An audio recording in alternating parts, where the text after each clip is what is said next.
Rango sits. Sits. Rango. Sits. Rango. Rango. Sits. Muy bien, Lara. No. Rango, no. Muy bien, Lara. Lucy, estás very good today. Muy bien. Bruce sits. Vamos. Muy bien.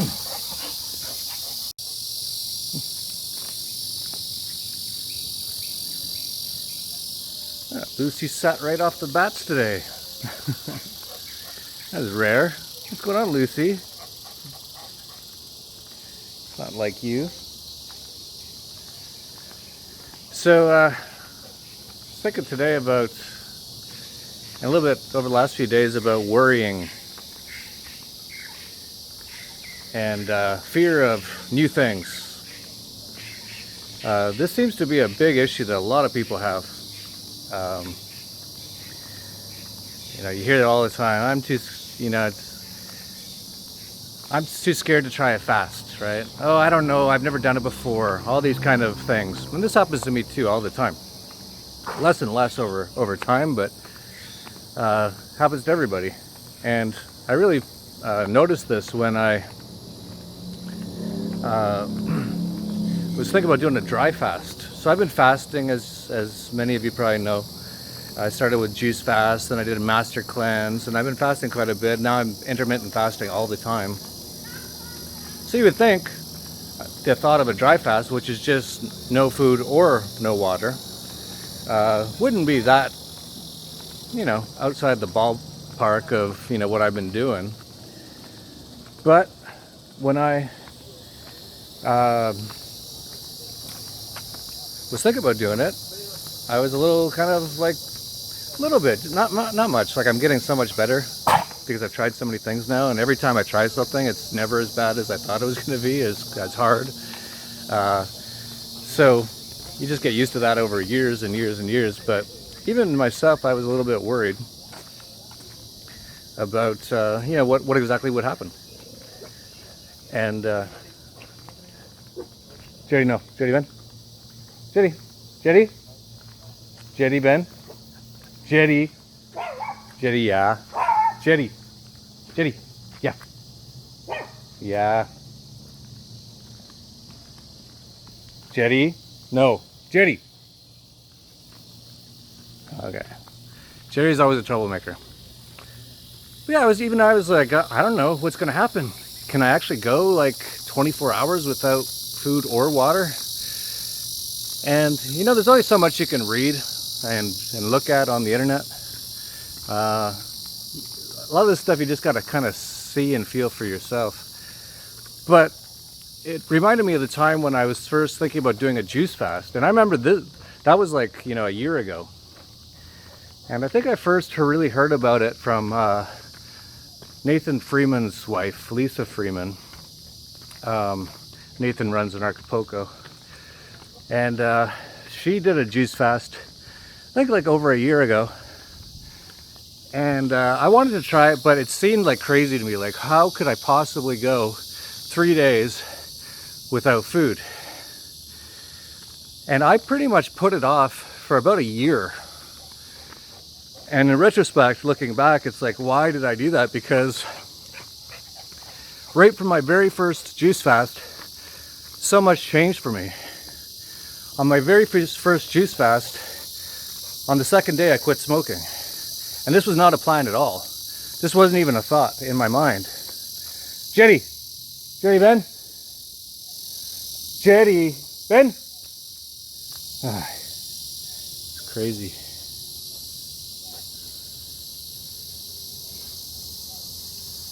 Jetty, Ben? Car coming. Bruce? Lucy sits. Lucy, sits. Jetty, Ben. Jetty, Ben. Jetty. Jetty, Ben. Alright. Oh, Jetty. You're so stupid, but you're so cute. You're so cute. What can I say? He doesn't even know how to sit or anything. He's just so stupid. He just sat in front of that car. But he's so cute. So what can you do? You're lucky you're cute, Jerry. because otherwise no one would like you that much. So yeah, that was not a plan at all. I had no plans to quit smoking at the time. But from the very first day of the juice fast, I was like, whoa, I feel awesome. And this happens to be every single time I fast. Jenny, Ben, Jenny,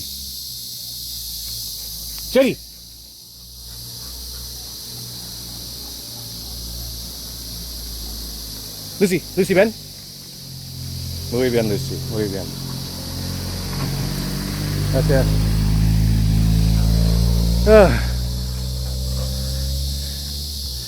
Anarchist dogs. But yeah, so I had no plans whatsoever, and I felt so good on the first day, and everything all of a sudden became so clear. It was like, I think I was so toxic from my gut being just bad, leaky gut, all that kind of stuff. It was just constantly leaching into my bloodstream, and so I think that was a big part of my depression. It wasn't everything. There's definitely some trauma, emotional issues that I still probably have to deal with, but a lot of it was physical. And you can look this up. There's a lot of people talking about this, that a lot of depression issues come from physical issues in the gut, in the intestines, in the stomach. If you're not healthy there, it just is constantly leaching poison effectively into your blood. So you're constantly being poisoned. You're just like, I don't feel good. I don't want to do anything. Of course, if you go to guys with white lab coats on, they've got the solution for it. Here's a pill. Take this. By the way, you came here to, because you're depressed and kind of suicidal. Oh shit, Bruce hates motos. Bruce sits, Bruce. He will chase it. Like this. Bruce will go after that if I didn't get him. And he will actually bite the tires on it. For some reason, Bruce hates motorcycles. So I got him in time. Everyone else is fine.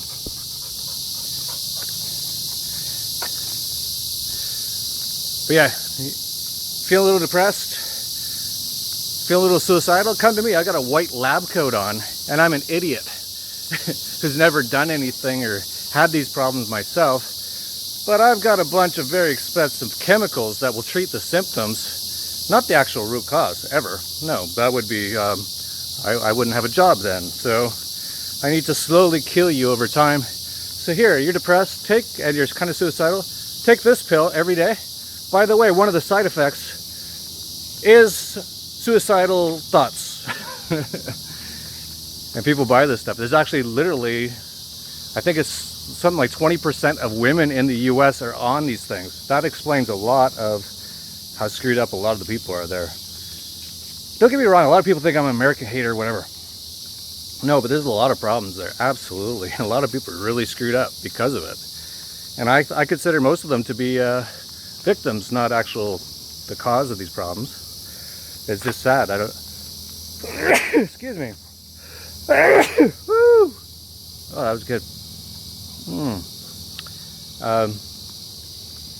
You know, they've been living in like totally enslaved in the land of the free. Hardly any freedom there at all. Rules, regulations, cops, fines, extortion, rackets, IRS, feds, CIA. Turn on television, it's all programming. It's called television programming for a reason. They have to go to the government indoctrination camps for 12 years, do their Pledge of Allegiance. You know, these people are screwed up. They go, buenos dias. They go to watch a movie at night to relax because they're slaves, and it's a pro-war movie, talk about USA, support the troops for the constant war. And then they have to live in fear of terrorism, which is mostly done by the US government itself. So, as you can see, it's, oh, here's the German Shepherd. Let's go. Let up, Ben. Rango, Ben. Rango. Ben. Alright. We don't need to get into a fight with that German Shepherd again. Anarchists will just go a different route. No need to fight. Lucy, Ben. German Shepherd's really nice too. It's just, you know, how dogs get. If they get a little crazy and someone jumps and scares the other one a little bit, and before you know it, stuff's happening. But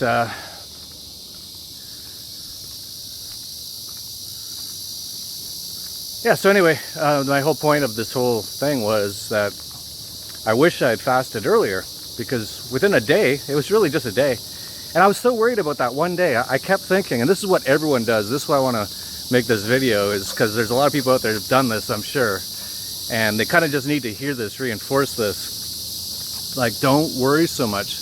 I worried so much about that 3-day juice fast. I was like, well, I can't do it next week because I have this, can't do it next month because there's that. I need to find the perfect week, because this is going to be so hard that you know, it has to be the perfect week.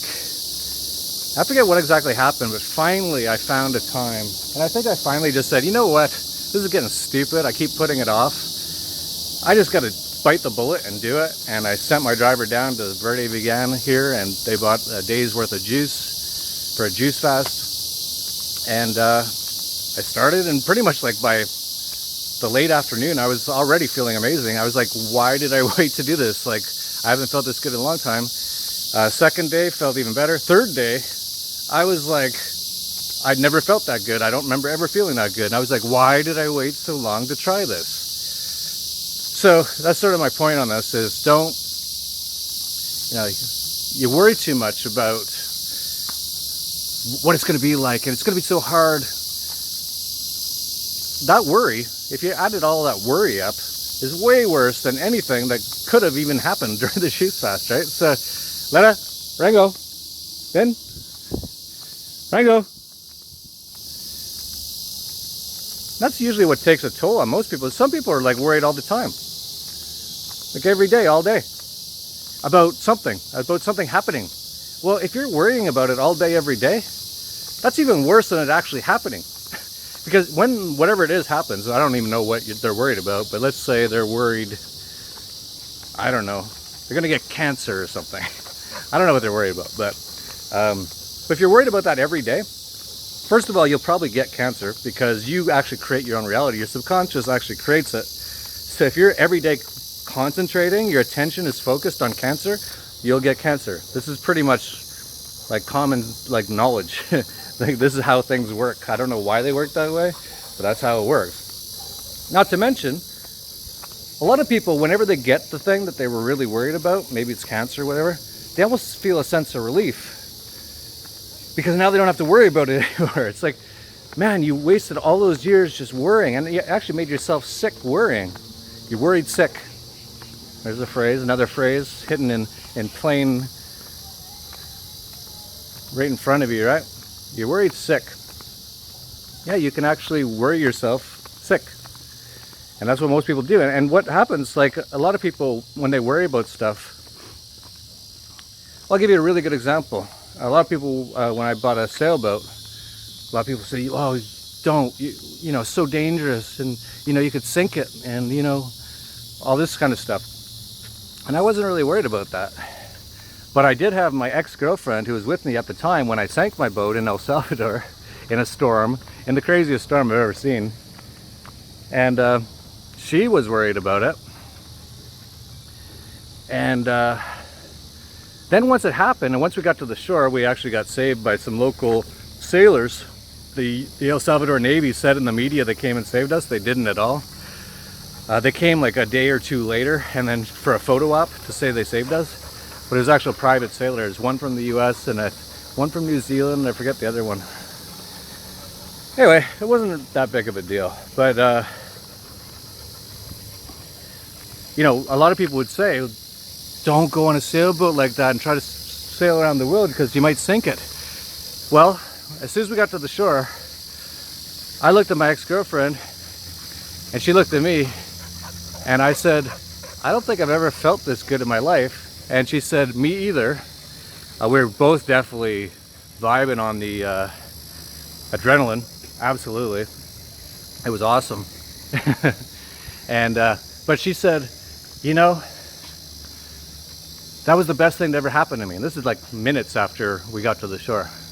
I said, really? Why? And this is what people worry about, right? And she's saying it was the best thing that ever happened to her. And I said it was the best I ever felt in my life. This is the thing that everyone was worried about, right? And she said, you know, I thought I was going to die out there because it was pretty crazy at some points. And I thought to myself, all the little things I've worried about my whole life, every day, just little tiny things. And I thought to myself right then when I thought I was going to die, why did I waste all the time worrying about nothing? And she said, so it was the best thing that ever happened to her because she's not going to be like that anymore.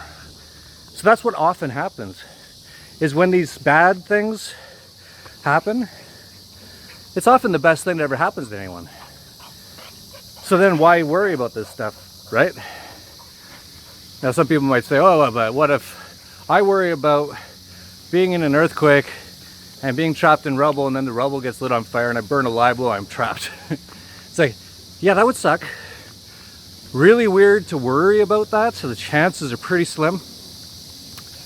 Not to mention, if that were to happen, this is like, the odds are slim, but if this guy worries about it every day, it probably will at some point happen. This is the thing that people need to realize. But I've been in some situations where I thought I was going to die a few times, and it was great. Your adrenaline's just flowing. You don't feel much pain. In fact, your body is kind of set up to kind of cut off at a certain point. If it gets too painful, you just cut off, or you just lose consciousness or whatever. So we've got all these like fail-safe things, so we're never going to feel, you know, crazy amounts of pain, I don't think. Well, I never have. I've heard of some people who have. But that's very, very rare. To worry about it is not good, because you're going to make it happen. And you're also going to waste all that time, like every day. Instead of looking at this beautiful view, you're worried about being in an earthquake every day. And yeah, don't worry. Like I said, most people, when the bad thing happens to them, it's either a relief because they've been worried about it their whole life, and now it actually happens, and now they can actually deal with it, which is what they should have done.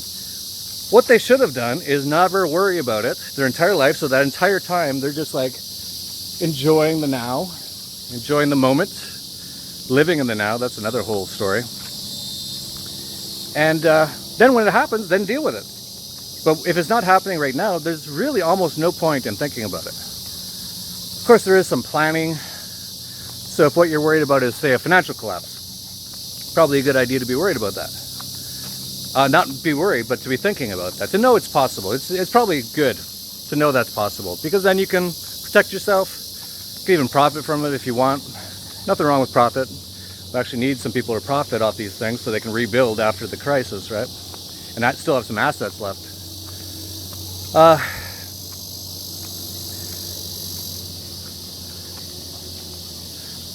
So when it comes to things like a potential upcoming financial crisis, yeah, you should definitely be aware. Be aware is good. If you care about your assets, which is fine if you do. I personally don't care all that much about material items at all. But I do like to have some assets. It is a good feeling to know that I can hop on a plane and go do stuff if I want to. That's the freedom of having some money, some assets. But otherwise, I don't worry about it too much. I've found it just doesn't make you happy, really.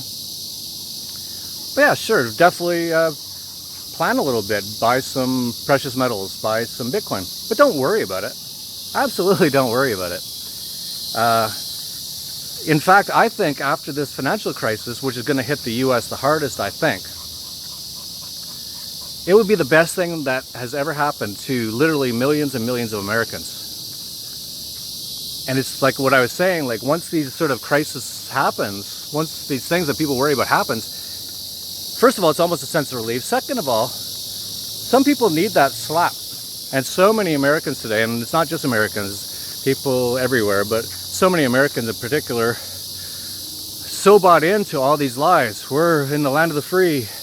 We're the richest. We're the most powerful country in the world. It's the most bankrupt, one of the least free countries in the world. They bought into all these lies. Oh, and we're dropping bombs on kids in Syria fighting for their freedom.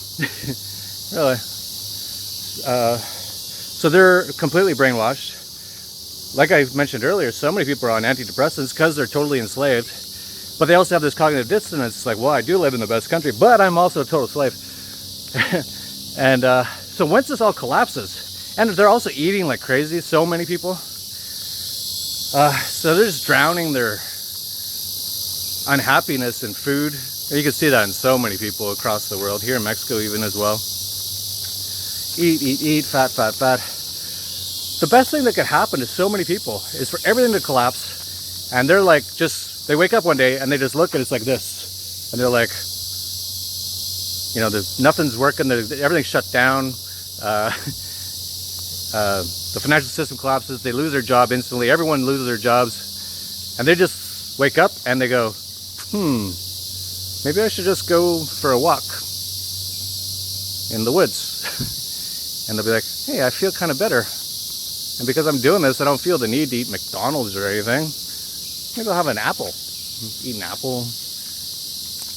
Yeah, this is actually better. So many people, it'll be the best thing that ever happened to them. So that's why there's no point in worrying, because you never know what it's going to be like. And like I said, it's never how you think it's going to be. And that's an interesting thing to me. It's like, I do think, so when I was thinking about this dry fast, I was like, what's it like? What do you feel like? You know, I'm curious. To me, it's not so much worrying, although there is some worry with some things, but it's more like just curiosity. But you can never get the answers from reading about other people's experiences or hearing about other people's experiences. You need to feel it yourself. There's no words I can use to describe how I feel when I'm doing these fasts. And you have to feel it yourself. A lot of these things are not things that could be described. And everyone has a different experience too. You're not me. I'm not you. You've got certain things you want that I don't want, and vice versa. Your body works differently than mine. You're going to have a totally different experience. So to just listen to other people's experience and not try it yourself, it's, you know, almost pointless. You got to try everything yourself.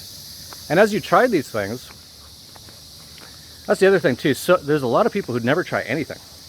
I know it's hard to believe for me, but really, they really don't go outside of the boundaries set up by the culture, the matrix. Well, I'm supposed to go to school. Well, I'm supposed to get a diploma from these scammers. And I'm supposed to go get a job working at this thing, which I don't even care about. But in 40 or 50 years, after I pay off my death contract, they say I can lie on the beach a little bit. It's like, why don't you lie on the beach now? But anyway, most people don't try anything. And that's the worst case to be. If you're one of those people, here's the deal. It can seem overwhelming. Well, how am I going to just jump into a dry fast? I've never even done a juice fast. That's right. That's why you got to do things all the time, because you can't just level up. You can't go to the most hardcore stuff right off the bat, and then it'll seem overwhelming even thinking about it. So you got to start small, and start by just changing your diet or something, right? And a lot of people, that's a big deal. For me, it's never been that big of a deal. I've tried pretty much every diet. To me, it's like, well, I need to find out what works or not, and there's no way I can read about it in a book, and definitely those guys in white lab coats aren't going to tell me. They don't know. So I just got to try everything, and I've just been trying everything until I reached my current diet, which is basically I guess what they call a high raw vegan diet / fruitarian. I eat probably about half of what I eat every day is fruit now. Oh man, I got a crazy story about meeting this fruitarian yesterday. I'm hoping to interview him, but he isn't really up for it. But his name, if you came to Acapulco, you might have met him. His name's George the Fruitarian. Interesting chap, to say the least. So my assistant says, oh, I ran into that fruitarian guy at Verde Vegan yesterday, and he'd like to meet you. But he doesn't have a phone, he doesn't have email, there's no way to contact him. So if you want, I can just tell him, I'll go down there and tell him you'll meet him tomorrow at a certain time. Jetty, Ben, Jetty, let her Ben, Jetty, let her Ben, Jetty, Bruce, Jetty.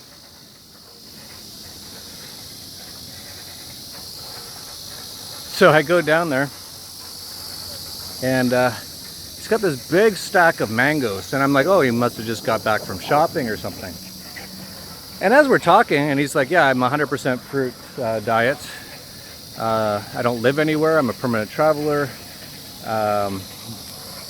He's telling me all this. He's like super smart. Like, he was telling me stuff about secret societies I'd never heard about. And anyway, as we're talking, I was only there for like 45 minutes or so because I had some stuff to do. But he had, like I said, about, it must have been 10 mangoes and a couple of bananas in a bag in front of him. And as we're talking, I start to notice that he's pretty much finishing off those 10 mangoes and 2 bananas in the last half hour we've been talking. And so I looked at him, I said, how much fruit do you eat? And he said, it's about 15 kilos of mangoes a day. 30 pounds of mangoes. He's just constantly eating mangoes. And he's the skinniest guy I've ever seen. Anyway, very interested in this fruitarian sort of diet, because the fruits really, you know, changed a lot about my health already, and when I changed my physical, changed my mental, as I said before. Anyway, so yeah, you just got to start. So, for example, I remember when someone said, do a juice fast. And I'm like, okay, so I got to change, you know, got to work it into my schedule and make sure, because I might be weak. I figured I'd be weak. It turned out I was like super energized by it, and this is fairly normal. But you have all these assumptions, so there's no point in even thinking about it much. And then I remember someone saying, and remember what you got to do is do a enema every morning when you're on a fast, because you're not really going to be going to the washroom much when you're not eating anything. And you need to get those toxins out. That's the whole point of doing this fast. So you got to do an enema every morning. Now, for someone who had never done an enema, they'd be like, well, first of all, this fast sounds really hard. Then I got to find the juice. Then I got to find the time to do it because I'm going to be so weak. And then I got to learn how to do an enema. And they'll be like, oh, it's too much stuff, right? Well, I've already been doing enemas for other reasons. So to me, I was like, yeah, no problem. I do that every morning. It's like not even a thought. I remember when I first did it, it was like kind of a big deal. It's like, how do you do this? And whoop, it's like, whoa. And, you know, how should I use some oil or something? And how do you put the thing? And, you know, it was like, just like anything, you had to kind of learn it. But that's why you need to always be trying new stuff, because you never know when that will come in handy when you want to level up and do something like a fast. And you're like, well, I've never done a fast and I've never done an enema, so it's too much to learn all at once. But if you've already done an enema in the past, or if you've already done a fast, then you can move up to the next level and, oh, let's try a dry fast. Let's see how that works. And that worked amazing for me. So just always be trying stuff. And that's what I've always done. And so I've tried, you know, pretty much everything there is that I know of in the world. If there's something, I've probably tried it. And that just adds to your life, makes everything easier. And I don't really worry about a lot of stuff. Like, if I'm, you know, the worry is what kills. So don't worry about anything. And just keep trying stuff. Push yourself outside of your comfort zone a little bit, constantly, but just a little bit, right? You don't have to be like 200 pounds overweight and say you're going to do an ultra marathon tomorrow. That'd be crazy, and you wouldn't be able to do it. But do something tomorrow that's a little bit outside of your comfort zone. And what you always find is, like, for example, exercise. I remember when I first went to the gym, and this happened a few times, because I'll go to the gym and I'll stop for a year or two. The first few times is always kind of hard, because your body's not used to it. You're not used to the routine. But after you get used to it, it's just like anything. And all that's really happened with a lot of people is they've just gotten into a routine of doing crappy stuff. And what's the easiest thing to do? To keep doing the same things you've been doing. And that's what most people do. So just get into the habit of constantly trying to get new routines going. And like my morning dog walk, when I first started doing these a month or two ago, it was really hard. I remember thinking about the night before. So see, I'm not immune to worry and thinking about the future and stuff like that. And I remember thinking even the night before, oh man, I gotta get up in the morning and walk the dogs, because you know, this is the new routine I want to get myself into, and it's so hard, and I don't feel like it, and I almost get like depressed about the next day. Just think about having to walk the dogs. That's how I felt a month or two ago. And now, because it's become a part of my routine, I don't even think about it the night before, obviously. That'd be just weird, like, oh, I gotta remember to walk the dog. No, that's what I do every morning. So now I just wake up, and they're ready to go. They're used to the routine as well. As soon as the sun comes up, there's 5 dogs jumping on me, believe me. Which actually I don't mind. I actually said that before. You don't actually walk your dogs, they actually walk you. Because I don't think I'd probably do this walk every morning without my dogs. Actually, I'm pretty sure I wouldn't. So they're actually walking me, so thank you, dogs. But like I said, even doing this walk used to be hard, and now it's like nothing. You might have even noticed my breathing. I used to, when I was talking, I'd be out of breath from these hills. No, not as much. Feels good. No problem. So, if you're one of those people who worries too much, don't. I think I just explained why. It's pointless. You're just going to waste your time, and you're actually going to make the things you worry about happen, which actually is probably a good thing, because that'll snap you out of your stupidity of just staying inside the little box. When you have full potential to do anything you want with your life, what's the biggest regret most people have on their deathbed? I didn't do this, I didn't do that. It's never, oh, I regret I traveled Europe that one summer. No. It's always what you didn't do. So you're still alive. You still have the opportunity to not have those regrets.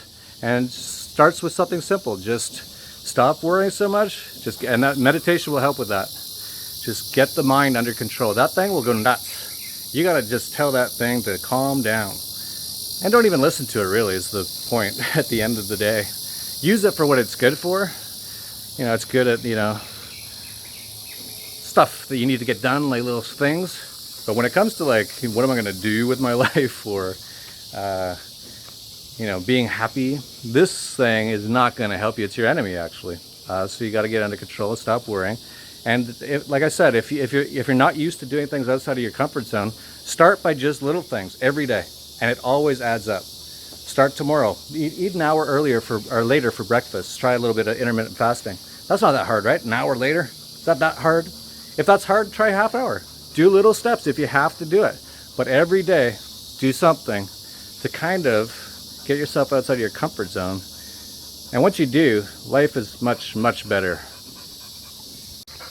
Essa my girl. Muy bien, Lara. Muy bien, Bruce. Muy bien, Jerry. Lucy. Lucy. Rango. Rango. Rango. Muy bien, Rango. Lucy, Ben. Lucy, don't ignore me. Muy bien, Rango. Rango. Muy bien, Lucy.